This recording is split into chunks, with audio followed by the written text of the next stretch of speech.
What's up, listeners and supporters of the Ain't Hard to Tell podcast? We need some help from you, and it won't take up too much of your time. As we grow, we always want to hear your feedback, so take a minute or two to fill out a short anonymous survey. The survey link is right in the episode notes for this podcast. It's easy and takes less than 5 minutes. As always, we thank you for your continued support.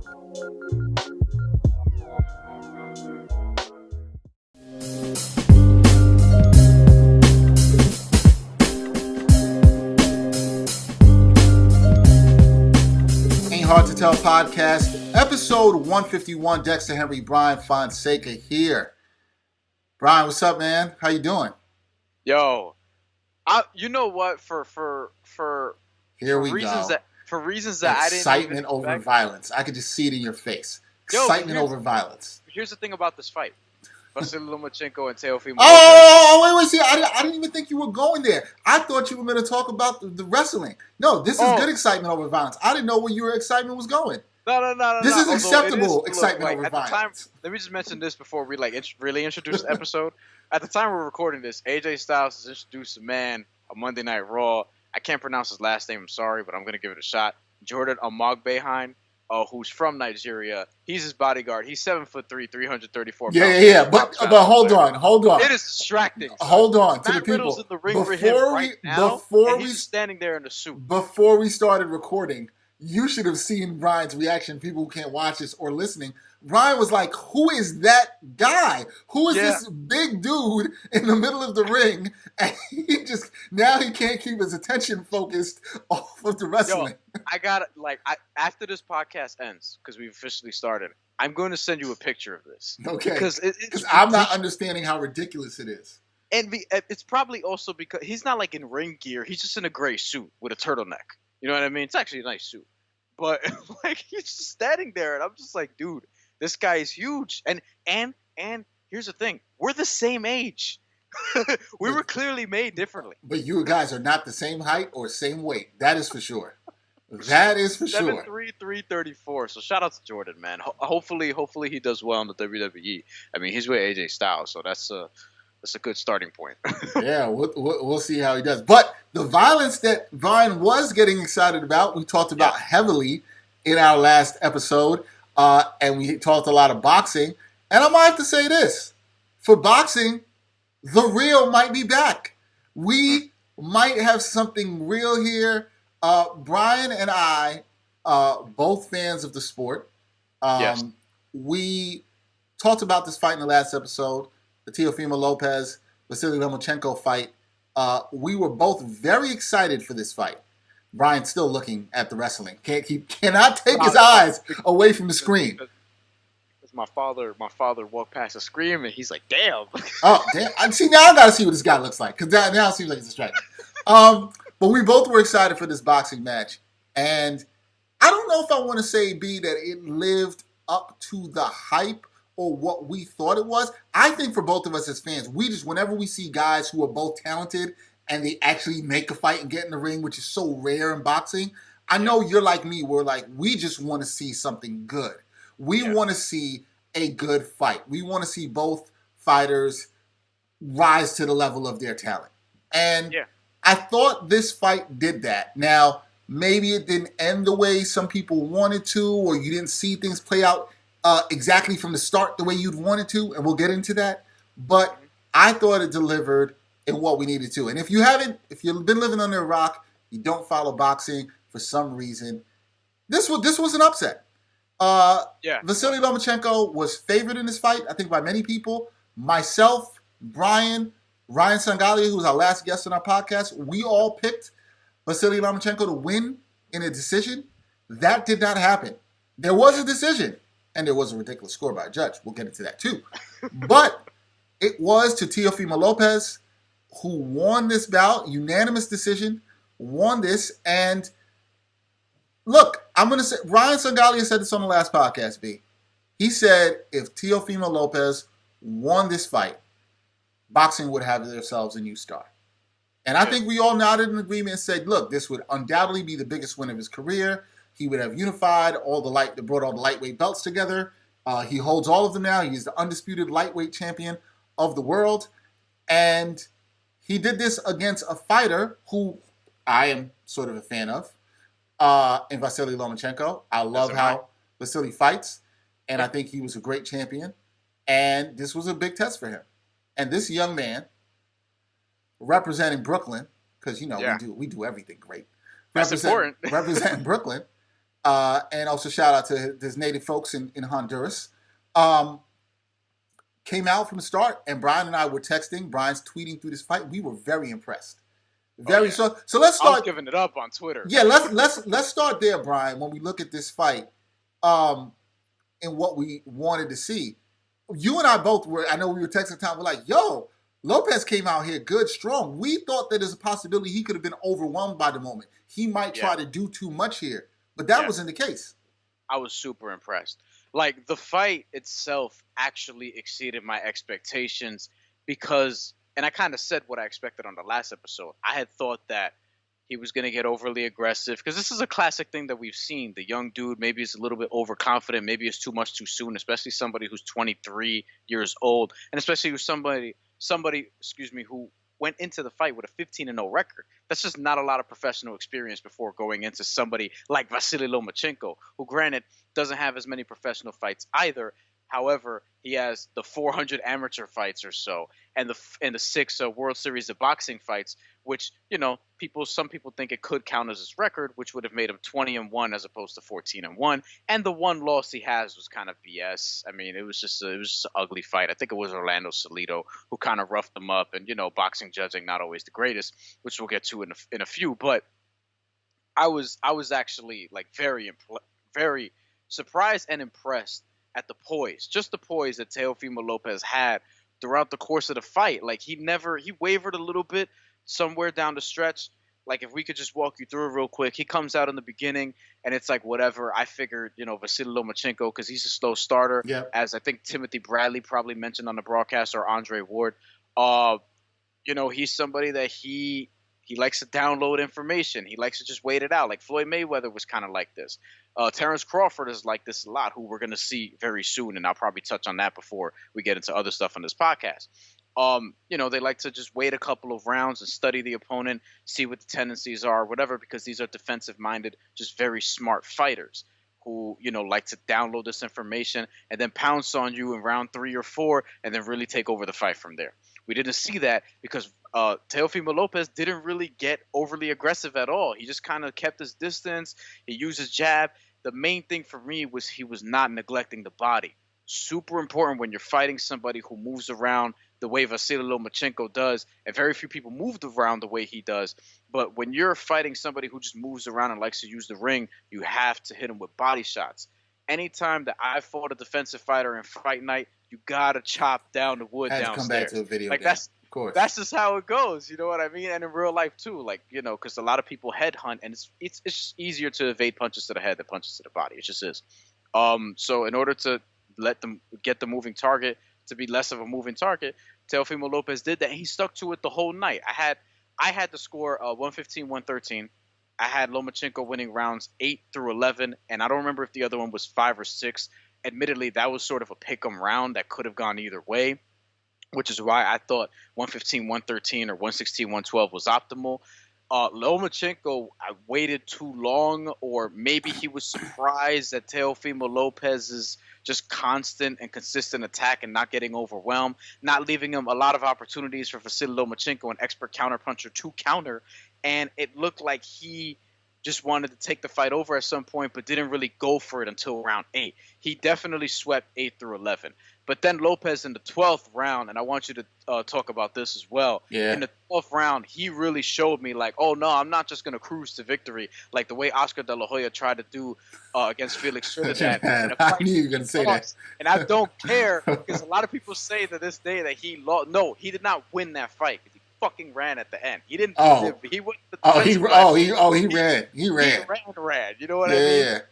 In round 12, Teofimo Lopez really showed me something. He took the championship from Vasily Lomachenko, having arguably his best round of the fight when it mattered the most, and that showed me a lot. I agree with that. I agree with everything Brian said there. I think that was the more impressive thing. You can look at how he started, and obviously he was very poised, and we love that. But even when Lomachenko did exactly what we knew was going to happen. Now, for people rooting for Lomachenko, you would have wished it started a little bit earlier. I think I said this between rounds 5 and 6. I tweeted out, it's getting late early for Lomachenko. He's got to start getting this going, and he did until round 8. I agree with Brian. He won 8 to 11. He was really aggressive in those rounds, landed some good punches to the body and connecting to the face. Very good counter punches by Lomachenko there. But the thing that impressed me, and this is what Brian's saying and where I agree completely, with that happening in rounds 8 to 11, I think I also gave round 2 to Lomachenko because he caught a couple of really good shots there. But that was probably me being a bit generous there.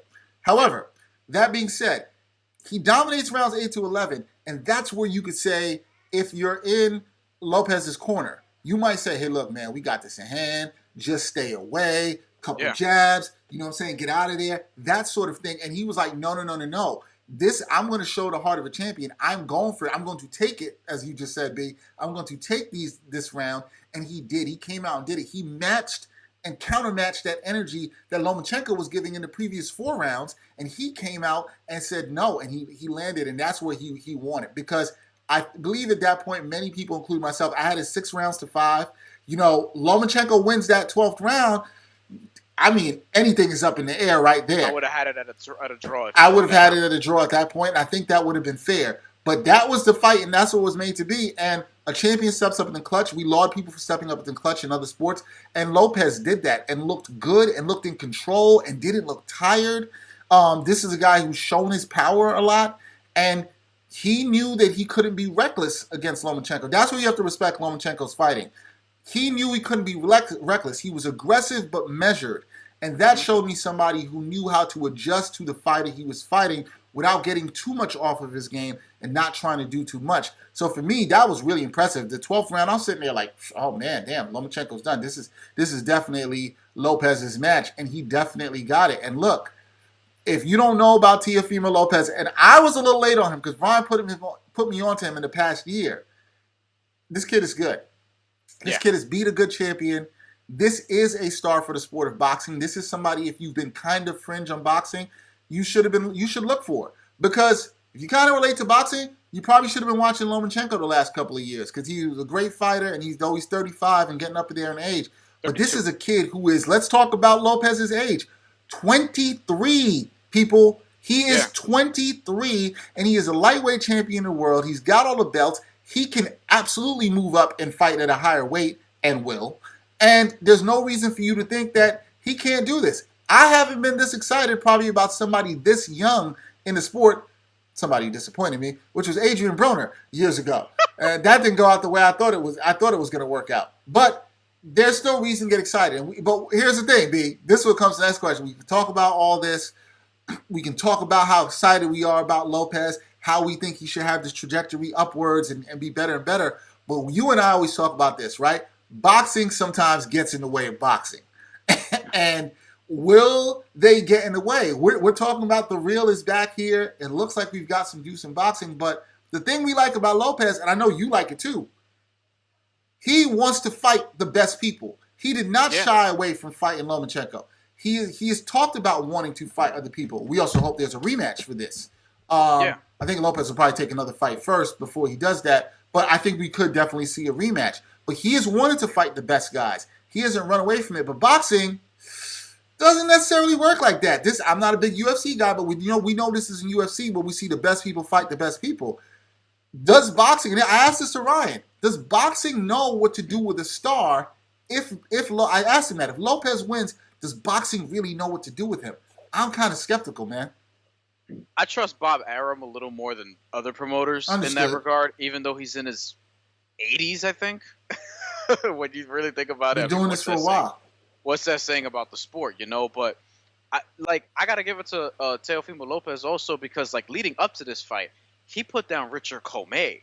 You know what I mean? This is a former champion level fighter who he just put away in the second round. Impressively.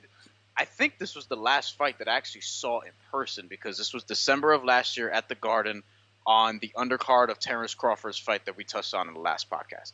And even before then, he had a couple of other wins against some guys. I even thought Mason Menard, that fight was perhaps a little bit too soon, and he knocked him out in the first round in 2018. Before that, he knocked out William Silva, who I believe his only loss prior to that was Felix Verdejo. Felix Verdejo started his string of underwhelming performances and only won by decision. Teofimo Lopez got him out of there in 6 and looked great, especially toward the end of that fight. So I trust Bob Arum a little bit more, and I think that with Top Rank, because Lopez and Lomachenko are under the same umbrella, that it's entirely possible we get this rematch again, because there's not one guy with like Matchroom and another guy with Al Heyman and this, mess. So I think we'll get that again. What surprised me though is Dan Raphael, formerly of ESPN, who I don't know who he's doing. I think he's just doing some freelance work, boxing related or whatever. But he's still one of the guys that's really plugged in the sport, reported that there was no rematch clause, which surprised me. Apparently Lomachenko's team didn't feel like they needed one. I don't know.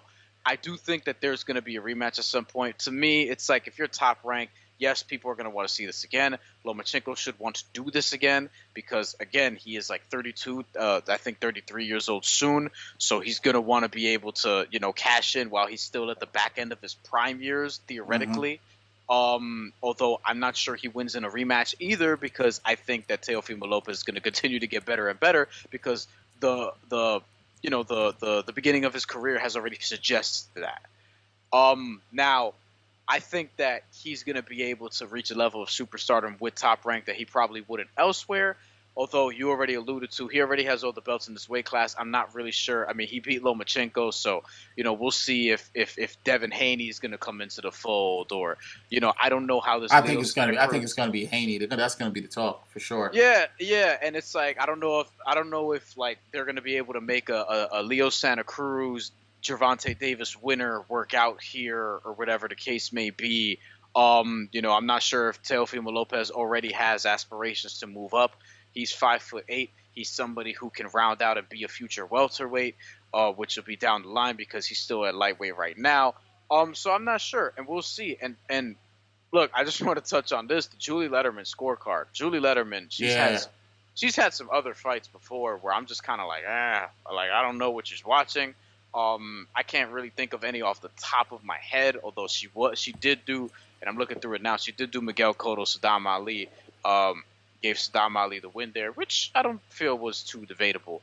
But the 119-109 card, even the 117-111 card, I don't feel like was great, because I think Lomachenko definitely won 4. But if whatever, right? 119-109, I was just like, whoa, like whoa, and I was nervous because boxing. I thought that Lomachenko would have gotten like an outrageous card like that in his favor. Right. You know what I mean? So I don't know if they're just trying to get Lomachenko up out of there as the veteran. I don't know. I mean, the decision was right. Like, to me, it was definitely a Lopez win. That score was ridiculous. Thank God they got the decision right. Right. The decision was right. And I guess that's what matters. I'm not going to harp too much more on it, but like I just felt like that score was like, there's no way you saw the score as a 10-point gap and you're only giving Lomachenko a handful of rounds there. Like I didn't see that. I was almost like, what are you watching?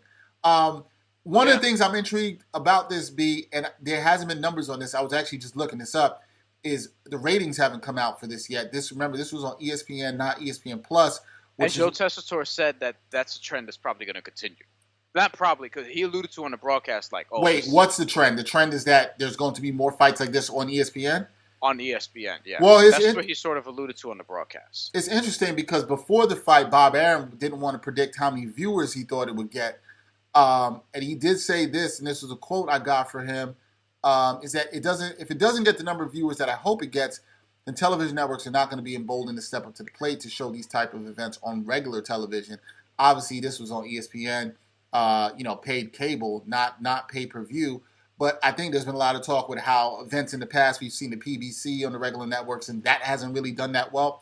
So I'm really intrigued to see not only what the numbers of this fight does, but what happens next with Lopez in terms of how he's promoted and if he is on an ESPN fight and how those numbers are. But it was, look, for the sport, I said it was a great night for the sport. I said this on Twitter. I think it's good. It'll be interesting to see what this does in terms of viewership. I don't know if boxing's ever going to be that kind of sport again. It's kind of a niche sport right now in this country. But I think to have fights that people want to see, or maybe a star that people want to see, is definitely interesting. So this was a good fight for boxing. We'll see what's next for Loma. We'll see what's next for Lopez. And, Yeah, hopefully ESPN can get some more fights like this that people will be intrigued into looking at. It's also worth mentioning from a business side, there was a UFC card on the same night where this is, not really customary of the UFC. The main card began at 7 p.m. This was on ESPN Plus. This was also an ESPN card. So this was, at the same time that they started the prelims for the boxing card, the prelims for the UFC card actually began at 4, but the main card began at 7. So the main event was between Brian Ortega, T-City, and the Korean Zombie. He beat the Korean Zombie I don't remember if he stopped him or he won by decision. I think he won by decision. It was actually a really good fight, but it ended well before the boxing main event. So that tells you ESPN wanted to sort of clear out the stage for this to be the main event. And, it ended up being a successful card because you got that, and you also got a couple of good fights on the undercard. Probably most notably is Edgar Berlanga, who we featured in La Cultura, got a 15 straight first round knockout. And nobody's giving this man rounds, yo. Somebody got to give him rounds. I thought that Lanel Bellows, who he fought, was actually going to last a couple of rounds. I thought this was his fight for him. Yeah, he tough dude. 20 wins, 5 losses, 3 draws. But of his 5 losses, none of them have been by knockout. All of them have been to distance. And Edgar Berlanga, the referee maybe stopped at a heartbeat early, but he looked done. You know what I mean? It looked like a justifiable. Yeah. And you knew it was coming. Berlanga's somebody to watch out in that super middleweight title picture, especially since there's a vacant title in that weight class right now, the WBC. And he's looking very confident, but he's got to get some rounds and got to get challenged. But shout out to Edgar Berlanga. If you haven't seen him, please look at our piece that Brian and I worked out, La Cultura, a Puerto Rican boxing story. Really good. You will see a fantastic knockout that we captured in there. That is still great. Still getting views and attention in the independent film festival circuit. Possibly on the next episode, we will have something good to announce for you. But like I said, a good night for boxing, and hopefully we will see if it continues.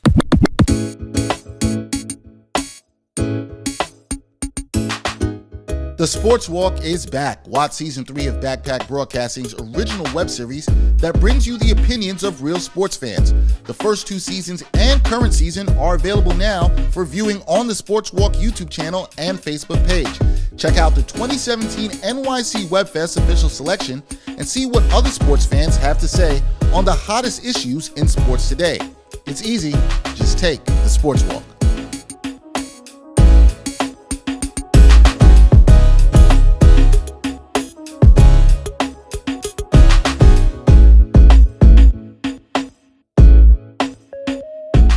On to baseball, which we haven't talked a little bit in a while. Yeah. Baseball had some really interesting league championship series in what has been a crazy season as far as baseball with the 60-game season and everything. But we saw these league championship series, which were interesting in the fact that 2 teams got out to big leads in the series and then almost blew them. One team did blow it, and it's kind of common for this team to do it. Now, my heart wasn't bleeding for that team. We'll get to them in a second. The other team that could have came back was the Tampa Bay Rays. They had a 3-0 lead over the Houston Astros. The Astros then come back to tie this. We hadn't seen this happen since the Yankees did this in 2004. Yankee fans remember the pain of that happening to them with the Red Sox coming back and breaking their hearts. Not crying for that team either. But great year in baseball. I'll tell you what, and I told Brian this before we did this podcast, what I was rooting for. Brian's usually the person that roots for anarchy, and I was rooting for this to get messy. Now, I have no love for what the Astros did with their cheating asses last year, all the signaling and Jose Altuve lying about this stuff and all the nonsense that went on down with that, right? And, the pandemic kind of let all this fly under the radar with them in the 60-game season. I kind of wanted them to either miss the playoffs or get knocked out early. But once that didn't happen, and once there was a chance that they could play the Dodgers in the World Series, I was all in. I was like, give me Dodgers, Astros, and I want to see the Dodgers win. And I really wanted to see them get there. So I was rooting for the Astros to come back, but the Astros came back 3 down to get to Game 7. They fall a hair short, and they lose to the Rays, who are back in the World Series. Rays are a really fun young team. We'll say that. A lot of good young hitters on that team. Now, to the National League, we had the Atlanta Braves. And for Mets fans like us, we don't really care about the Atlanta Braves. We ain't got a lot of love for the Atlanta Braves, okay? And Yeah. they need to get the tomahawk chop all the way up out of there. That needs to happen. Atlanta Probably Braves. their team name and logo and that also. Yeah. Yeah. A lot of problematic stuff there. I think the team name will stay. I think the logo's got to get all the way up out of here. Anyway. I don't know much about the team name history, but is it also like one of these things that they should probably get rid of? I say no. It does have a tribal name. Like it rises to the effect of like, Indians. No, or I actually kind of don't have a problem with Braves as opposed to like Chiefs. I think that needs to go. Yeah. Speaking of Chiefs, I want to give a quick shout out. Shout out to Canarsie High School in Brooklyn, New York, because they were formerly known by that name, and they decided to change their name. They did change their name. Yeah, and it's funny. It's totally escaping me what they changed their name to, but they decided to do it, and kudos to them for getting with the times and doing it. I know a couple people on the basketball coaching staff and the athletic director, so, random shout out, but I saw a local team do it, so I sometimes look at it, if the high schools can do it and get with it, then why can't the professional teams? Back to the Braves. Yeah. They had the 3-1 lead in this series, and the Braves did what a lot of Atlanta teams do, and they blew it. Mm-hmm. They blew it, and the Dodgers come back, and they're in the World Series, and it would have been really disappointing if the Dodgers make it, and I'm rooting for the Dodgers because I want to kind of see them finally break through. Mookie Betts was doing Mookie Betts stuff in this series, looking good. And I wish he was on the Mets, but that's a whole nother decision. All right, so with all that being said, with the Astros not being in there, not being quite as messy as we want it to be, who do you like in this World Series? So let me just say this about the Braves first. They probably have my favorite non-Puerto Rican, non-Met in all of baseball, and Ronald Acuna.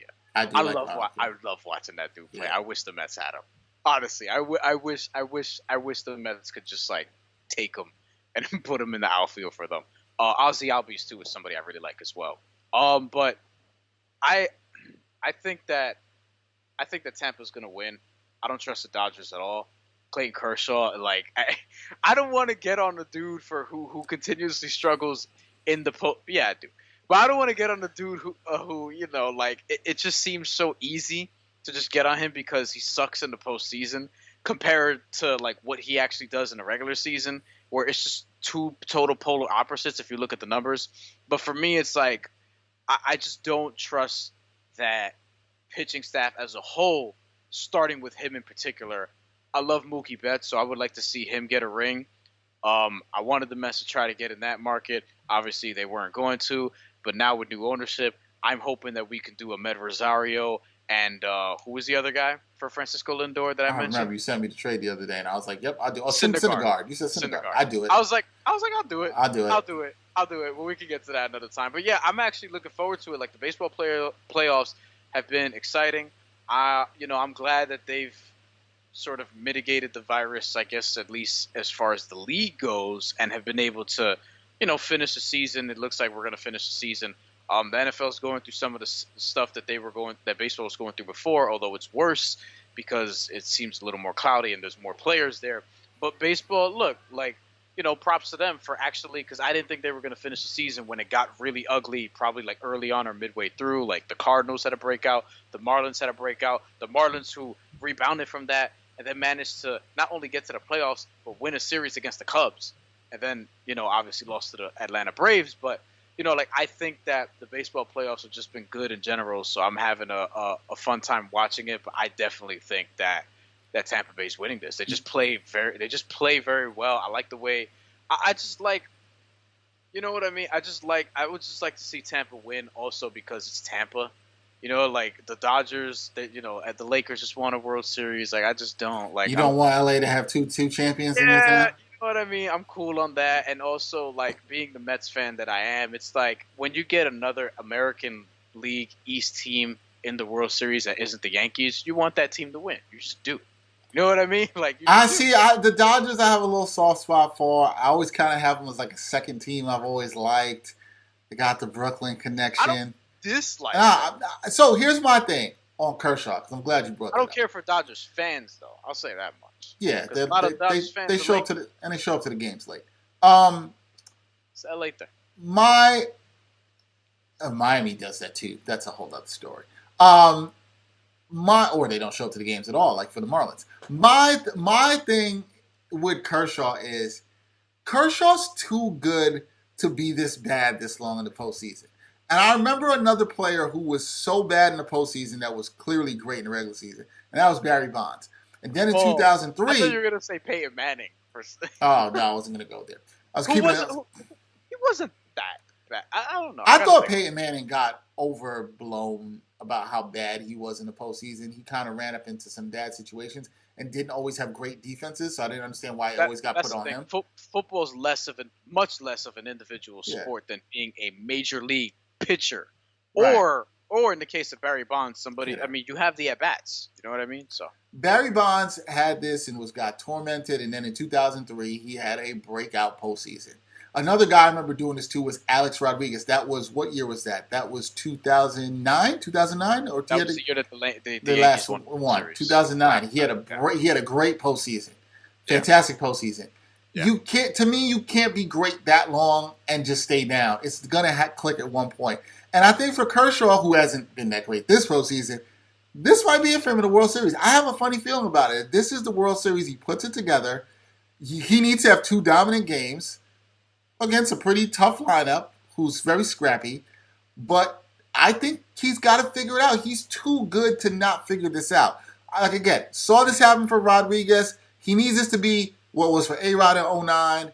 I'm trying to think of another. Now you got me thinking about who's another pitcher that Let me. really struggled on the big stage and then finally put it together. I mean, Roger Clemens had that for a while I was too. thinking about Randy Johnson even as well too before 2001.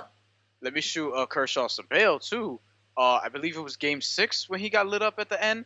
He was actually good those first 5 innings. Yeah, people never give him credit for that before he imploded. So yeah, I want to give him credit for that. Like I don't know if but you still have to come through in the 6th inning, but maybe the manager is to blame to some degree for not spotting this an outer too early and not being able to make the change. But I do give Kershaw credit to some degree for getting through 5.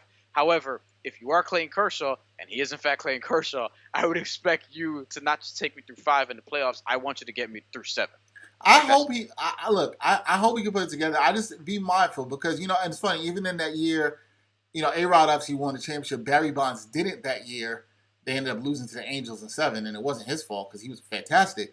But you've seen pitchers like this struggle. Randy Johnson's one I mentioned, and he got to the Diamondbacks and was really good. But even some people have tough luck sometimes, and we've seen that. But I think one of these years Kershaw's going to come through. Again, he's just too talented, and maybe this is it. I understand. Everything you're saying. Why people won't trust him. I'm going to say. Dodgers in 7. Kershaw wins the MVP. Okay. I just think they might break through this year. We'll see. It's gonna be fun. I think it's gonna be interesting. It's really interesting watching the baseball where they're playing the games in Texas, and now they're having a little bit of fans in there.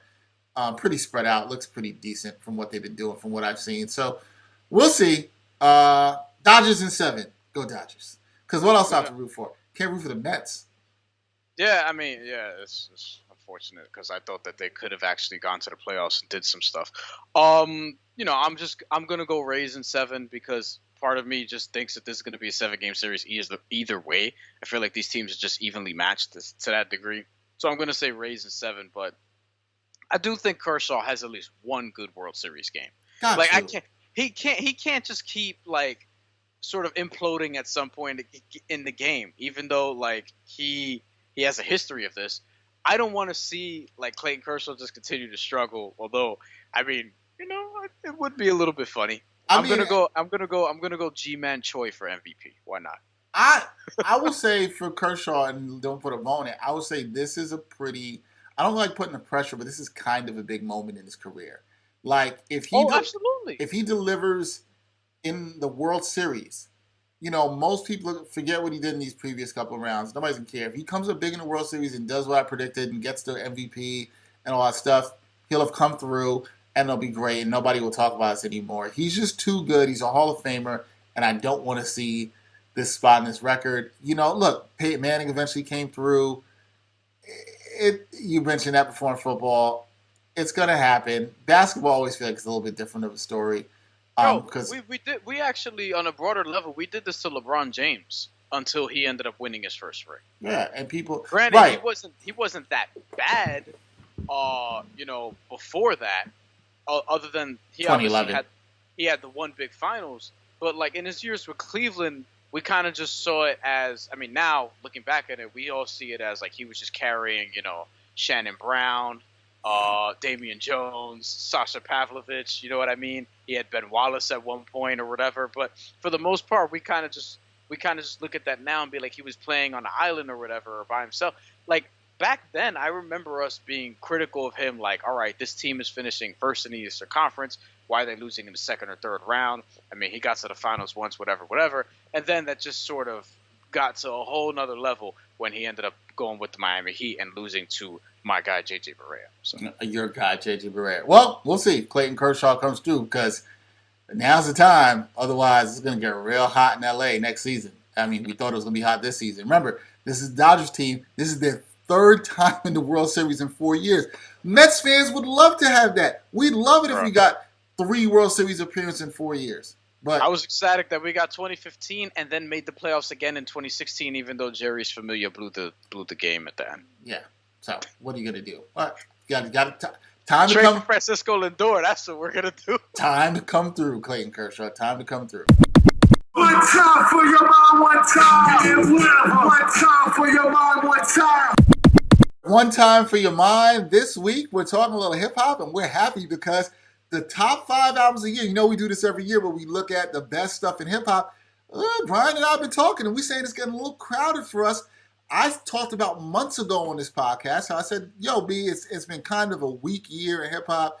We haven't had a lot of great album releases. We were seeing a lot of EPs, but now that changed. This has changed, and it all started back in the middle of the summer. We got King's Disease. Brian and I were very happy. We're still very happy with that project. And, now some other projects have come through. We're seeing some other stuff come through, and 2 releases last week have me and Brian pretty happy. One being album from Griselda members. All the Griselda members have dropped albums within the last 6 weeks, which has been pretty impressive. We talked about Conway's From a King to a God a couple weeks back, and now Benny the Butcher got his solo project out, and this was entirely like King's Disease, produced by Hit Boy, and man, there's some fantastic production. Before we get to that, the other album we talking about that was good. I've been waiting on this album for quite some time. Black Thought's Streams of Thought Volume 3, produced entirely by Sean C., who many people know is producing with Sean C. and LV. Those guys did a lot of work on American Gangster, Jay-Z's 2007 album. With Sean C. handling all the production on this too. I will take it as a note, and this might be something to keep your eye on as we get closer to the end of the year and we look at Hip Hop Awards. I already say this, some of my favorite albums this year, and Brian and I have talked about this in another podcast, are albums that are where the production is being handled by either one person or just a few producers. So the sound is very cohesive. Yeah. Something I think to keep an eye on going this year. All right, but let's go back to Benny the Butcher's album with Hit Boy, Burden of Proof, 13 tracks. Production from Hit Boy, fire. Hit Boy is on fire. I mean, yo, he's running away with Producer of the Year. It's not even close. I think Alchemist is second, but like he's a kind of distant second. And we love, we love Alchemist up here. Oh yeah, we do. I mean, but the production on this was really good. If you've listened to Griselda and Griselda's music that they provide a lot, look, this was very coke heavy, drug dealing rap. What Benny the Butcher delivers, but in a skillful way. But I thought there were some songs, and Brian knows I look for this with artists, a little bit of growth, a little bit of introspection, a little bit of bringing us personally to life, particularly when we talk about rap. Benny did that a little bit on this album. I thought the features were pretty good for the most part. Benny was as sharp as ever. Is one of the last song on the album, Legends, a really good song. A great song with Freddie Gibbs. It's probably already my most played song on the album. One Way Flight. The production on that. Look, and I'll say this one: if you listen to this album and you like Hit Boy production, and it's a little different than the production that you heard on King's Disease. This is a little bit more soulful on this record. If you liked that, if you're a fan of, and I was a fan of this era, the soul era, 03, 02, not really 01, about 04, that kind of era, a lot of Ninth Wonder, a lot of Kanye production of that time, you like this. Some of these beats on this are very much shades of Kanye. You can see the Kanye influence in hip hop, and Hit Boy through this album. Old Kanye, we should say. Important to note. And Benny is just skating over these soulful beats. And it's not that the whole thing is like that, some non-soulful beats, but this was, look, man, overall, it's a really good project. Benny spit on this. There's really good songs. You can see what working with one producer has done for him. Not that we don't like seeing him with Darrigan and Beat Butcher, who we love from Griselda, their in-house producers, but seeing him work with a different producer who probably brought more sounds that we normally don't see Benny with, but also structure and hone in some songs. I think that's the thing I'm liking. I'm liking what I'm seeing from Hit Boy, where it's not just about the beats, man. It's about what he's able to do working with this artist. And Nas talked about this in interviews about how he pushed him to get this out of him or how to craft a certain record. And that's what really good producers do, really in anything, even in producing podcasts or producing other content. You're really pushing people to get the most out of them in the storytelling, whatever you do. And so you can see that in Benny, where this is another level than what we've seen for him on certain Griselda projects.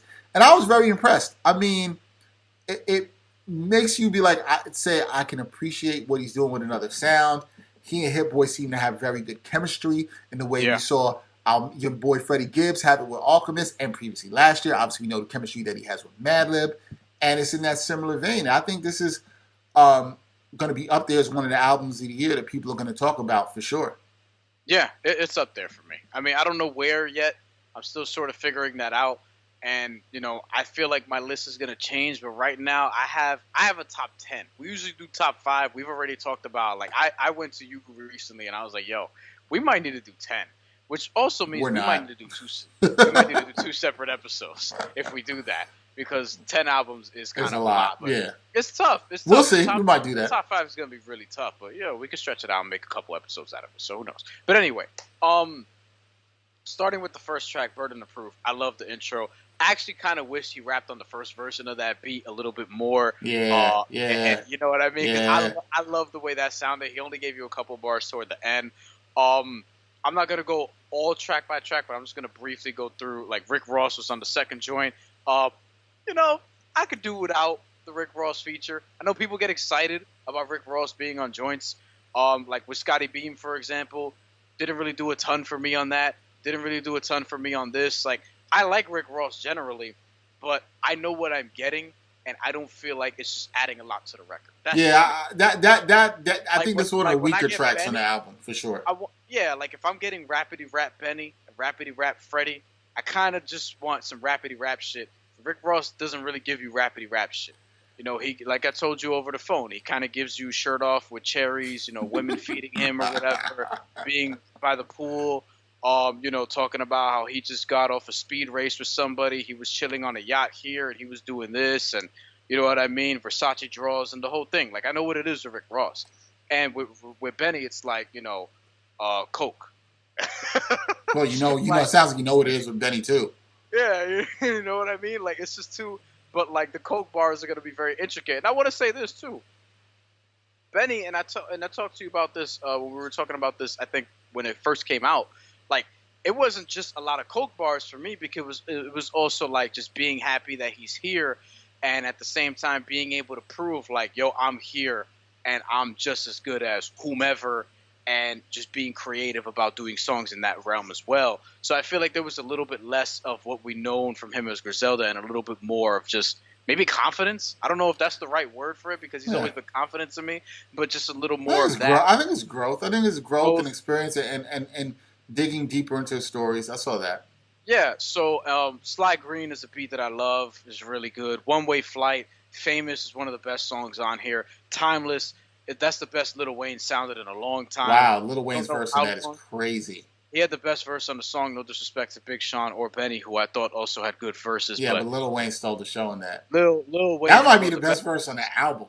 It's one of the best verses on the album. Yeah. Like it's not below 5, if it's even that low. That's Lil Wayne snapped on that. New Streets, Over the Limit with Dom Kennedy. It's a song that I see a lot of people like Dom Kennedy on the hook. Not a song that I've gone back to a ton, but I appreciate the record. Trade It All, Thank God I Made It, great record. Maybe pound for pound the best record on the album. I have to sit with that a little bit more, but that's a song that I love. Queen, I think Naja, I think that's how you pronounce it. Did a great job on that record. The Griselda song is gonna be dope.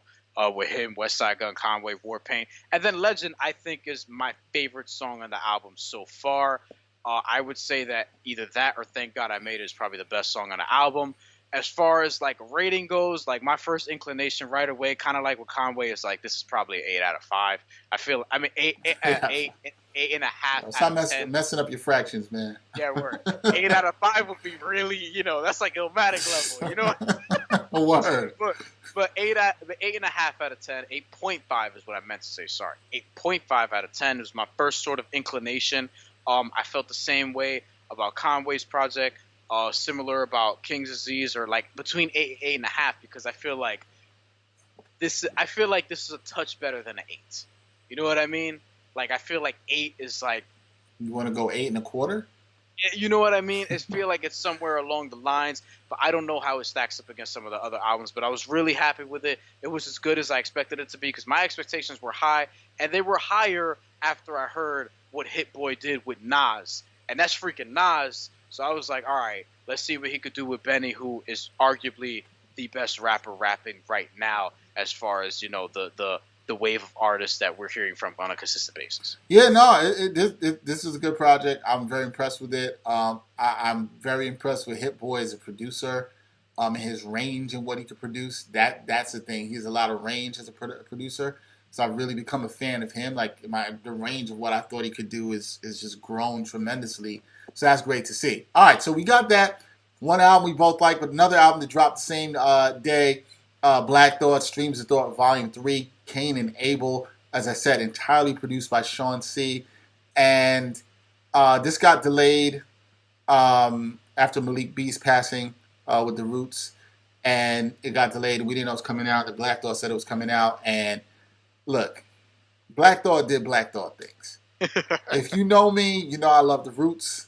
I love Black Thought. I've seen them live 4 or 5 times. I don't even remember. It's been a bunch. Was supposed to go to Roots Picnics here. That would have probably been 6. Did not go to that because of the pandemic. But Black Thought, just great. This, to me, if you look at the Streams of Thought series, they've been, kind of what you think, Streams of Thought, right? They're just like a lot of little, Black Thought rhyming for a little bit, not a lot of structured songs. You saw him go through that a little bit more on Volume 2, but still not the same. That was a project he did with Salam Remy. He did that with joint with him, and there still wasn't a lot of structure. This is way more structured. It's practically an album. It's way more structured. There's a clear pro-black theme on this album, right? And it's about black consciousness and very pro-black, and it's really good, man. It's really good. I'm going to go off the bat and say this. So Brian has the Benny in his 8.5 range, which I happen to agree with. This is still very early for both of us. We still haven't sat with these projects long enough. I have the Black Thought pretty much in that same range. Same. My only knock really on the Black Thought would be he had, 3 skits. I didn't know if they really needed it. Now, they fit thematically in the album. There's nothing wrong with them. I don't know if I'm going to necessarily care to listen to them again, but they're not bad. They don't really fit out a theme. But the songs are really good. One of the first songs in the album, it's a Prisoner song. I'm forgetting it again. Stay Prisoner. Sorry, I was about to say something. I was about to say Prisoner of Thought, and I was like, that's not it. Let me tell you something about Stay Prisoner, boy. He snapped on that, man. That is a Song of the Year candidate, period. That is one of the best songs I've heard this year. Yeah. Honestly. He snapped on that. The album flows very nicely. Goes into the track Good Morning, which was released before this, with Swizz, Pusha T, and Killer Mike, which is a really good song. I really like that song a lot. There's some other standouts here. Magnificent, also a really good song. There's Stake'em with Schoolboy Q. Just really a good album. Overall, is another song he talks about relationships. We Could Be United. United is a really good song too. So this is a lot of this. The last song, Fuel, is really great on this album. Yo, Um, yo. a lot of really good songs, and it was good to see. Almost like Black Thought was in the space with this, of where he really was looking that he had something to say. I didn't even mention Thought versus Everybody, which he passes on too. I Yeah. totally didn't even mention that, but Well, that song's been out. yeah, song's been out. But we Could Be Good, also really good. There's just a lot of good songs on here, like I said, and Black Thought just around structured themes, good hooks, which is something you didn't get really on volume 1 and 2 of this Streams of Thought series. So you got hooks. They're just way more structured songs. I thought the production fit Black Thought really well. His work, he seemed like he had really good chemistry with Sean C on this one. You could tell he really put a lot of work into this one. Where it felt with the cohesiveness that Roots albums usually do, but more that it was still his own thing, and that I really liked. So, yo, this is a project I know. I think in the long term, I could see this having higher replay value for me than the Benny, just because of the diverse subject matter. But they're both really good in their own right, and have now moved into a very crowded hip hop album of the year field, as we say. I think Brian and I would both say, well, I'm not going to say that because we don't want to ruin future episodes for people, but we have an idea of where things are with this, but this has entered and jumbled up what is now, I think, a really good field of 5 to 6 albums that you can say are really good. I have 8 or 9 albums that I really like and play a good amount that have come out this year already. And the other day when I was working on stuff on a laptop, I just found myself playing a bunch of them over and over, these two included. Good Morning. Listen, I ain't going to lie. When I heard Good Morning again, because I had only heard it when it come out, and I kind of had forgotten about it because I was like, the album's coming. I don't want to play this too much. I kind of fell into that with Ultra Black. But thank God I heard it when the album came out, and I was like, oh, this sounds a lot better sequenced this way, even though I liked it when it came out. I got a little bit nervous when Swiss Beats started like rapping a little bit, and when he petered out after 4 bars, I was like, whew. I didn't no disrespect. I never need the Swiss Beats verse. You only need 16 bars from Swizzy? Nah. You know what I mean? Like, I like Top Down. I think Nas was on the remix of that. It wasn't GTA 4. That was one of my joints back then. But always comes back to a video I'm game. cool, but I do agree. Something I really liked about Bandana was like the skits were part of the songs, so it didn't feel like there were so many skits. Like albums do that. I think Black Thought could have threw Experience, which is a 28-second skit, on the end of Magnificent. You know what I mean? Shout out to Portugal the Man, because Jesus Christ, they're all over this album. Hit 3 home runs on this. Schoolboy Q. Didn't expect to see a Black Thought Schoolboy Q feature. Didn't know how much I would like it. Steak-Um is a song that I actually really like. Yeah, it's really good. On this album. And yo, definitely shout out to Portugal the Man rock group, for people who don't know, who now I want to actually go check out their work because I really like the hooks and some of the added production they had on there. They had 1 or 2 really good songs in FIFA not that long. Always comes back to a video game. It does, but like they had a couple of really good songs in FIFA a while ago, so it led to me checking them out. So when I saw this collab here, I already had some familiarity with their discography, so I was like, oh, this actually sounds interesting. I'm gonna check them out. I like their work in the 3 songs that they're on this project. I do. Yeah. I like the songs. So they're good. I mean, yeah, it does have the skits, but let me say this too. So this is something we've talked about on this show, is just album length and how that could factor into how you grade a project. Yes. King's Disease, Burden of Proof, and Streams of Thought, I think, are all 38 minutes and change. I think are all literally the exact same amount, roughly. 12, 13 songs each project. Conway, I think, might have been a slight bit longer with like 14 records or something like that. But like that's like the sweet spot for me. 10 to like 14 records at most. With like, no more than 45 minutes of music. Because then after that, it's like, this better be really good, like Royce the 5'9's Book of Ryan. Otherwise, I'm out like I was on Allegory. You know what I mean? It's two very different 20-joint projects. But Black Thought, he's one of the best to ever do it. This was a pleasant surprise because I had forgotten this album was coming out on this day until like the day before. I think you reminded me. So, and it's just a really, really, really good day for music because we got these 2 albums, Benny the Butcher's album, and Black Thought's album. We also got finally a Nas and Joey Badass record, which we should probably spend a couple minutes on. But this Black Thought album, I don't know where these albums are gonna be. Just know that they're gonna be up there once we figure out our top 5, 10, or whatever we're doing for the albums of the year. Because the discussion's already hard, and I still feel like we're gonna get maybe J. Cole or somebody like that. And I don't know. It could get harder. It's gonna be tough. This could be tough. I have a top 10 that I feel like I'm confident it could stay here. I'm confident it could stick or whatever. I even have a album that I recently removed from that top 10, which is pretty good. But if Cole drops a project that's as good as 1985, for example, then we're gonna have to reconsider some things. And that's just 1985. Never mind a Forest Hills Drives level project. Yeah, we'll see. It'll be interesting. The other song you just mentioned before we get out of here, Joey Badass and Nas collabed on the new Static Selector track. Finally, which will be off of Static's upcoming album, coming out soon. Really good sounding track. Like the production. Also features Gary Clark Jr. on the track. Really good. Nas and Joey rapping back and forth, paying a lot of homage and love to each other. And it's kind of positive about, moving through, keeping up your heads through these times, which is a really good message. But I like that. Like to see the two of them collab. Thought we were going to get something maybe on Joey's album. But, like to see respect. Yeah, it's possible. Like to see respect through the young artist. Still waiting for that Joey album, even though he gave us the nice little EP teaser through the summer. But that's exciting. And obviously Static is probably one of the only people, because I love his production, where I get excited for his compilation albums, because he tends to get a lot of rappers that I actually like. I'm not a big compilation album guy, never been a huge fan, but Static's the one I always check for.